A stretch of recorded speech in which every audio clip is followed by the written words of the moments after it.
தமிழ்நாட்டில் 38 மாவட்டத்தில் 28 மாவட்டம் காவிரியை நம்பியிருக்கிறோம். இப்போ திடீர்னு கர்நாடகாவில் நீங்கள் ஒரு டேம் கட்டி அந்த தண்ணியெல்லாம் நீங்கள் பயன்படுத்துனீங்கன்னா நாங்கள் எங்கே போவோம்? எங்கள் குடிநீர் பிரச்சனைக்கு எங்கே போவோம்? எங்கள் விவசாயத்தை எங்கே போவோம்? எங்களுடைய உணவுக்கு எங்கே போவோம்? அதனால் டி.கே. சிவகுமார் அவர்கள் சொல்வது மிகப்பெரிய பொய்களை சொல்லி வருகிறார். இரண்டாவது பொய் அவர் சொல்றது, இது பெங்களூர் நகருக்கு குடிநீர் திட்டத்திற்காக நாங்கள் மேகதாது அணை கட்டுகிறோம் என்று.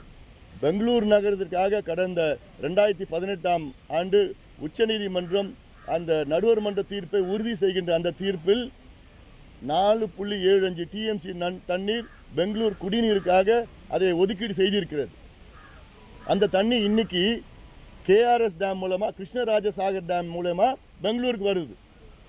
KRS டேம் பெங்களூர்லேருந்து 150 கிலோமீட்டரில் தள்ளி இருக்கு.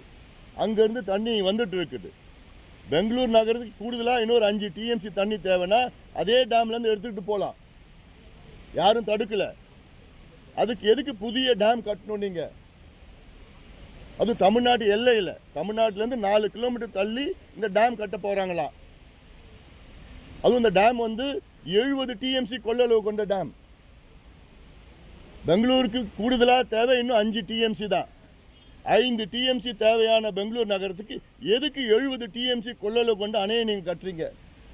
அது இன்னொரு பொய்யை சொல்றார். ஒரு பக்கெட் தண்ணி கூட நாங்கள் விவசாயத்துக்கு நாங்கள் பயன்படுத்த மாட்டோம். இது எப்படி நம்ப முடியும்? யார் நம்புவாங்க?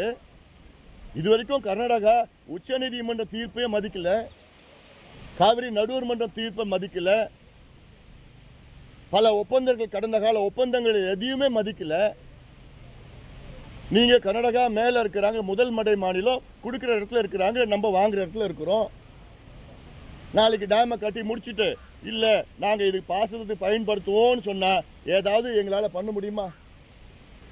வழக்கு போட முடியும், அவ்வளவுதான். சட்டமன்றத்தில் ஒரு தீர்மானம் நிறைவேற்ற முடியும், அவ்வளவுதான். தமிழ்நாடு அழிஞ்சிடும், தமிழ்நாடு அழிஞ்சிடும். காவிரி என்பது நம்முடைய உரிமை. அது முதல் உரிமை தமிழ்நாட்டுக்கு தான். கடந்த கால அத்தனை ஒப்பந்தங்கள் போடப்பட்டது.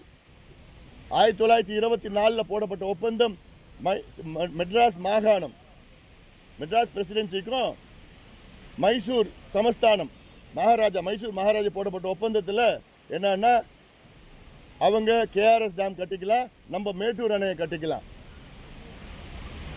அதே போன்று காவிரியில் வருகின்ற அந்த நீர் எப்படி பகிர்ந்து கொள்ள வேண்டும் என்றால், தமிழ்நாட்டுக்கு 75 விழுக்காடு தண்ணி தமிழ்நாடு பயன்படுத்திக் கொள்ளலாம். 23 விழுக்காடு தண்ணி மைசூர் சமஸ்தானம் பயன்படுத்திக்கலாம். 2 விழுக்காடு தண்ணி ட்ரவாங்கூர் சமஸ்தானம் பயன்படுத்திக்கலாம். இதுதான் ஒப்பந்தம். அந்த ஒப்பந்தம் முடியறதுக்கு முன்னாடி கர்நாடகாவில் நம்மளை கேட்காம 3 டேம் கட்டிட்டாங்க காவேரியில். கபினி, ஹேமாவதி, ஆரங்கின்னு நம்மளை கேட்கல. அது எதிர்த்தோம், அது ஒரு பொருட்டா நினைக்கல அவங்க.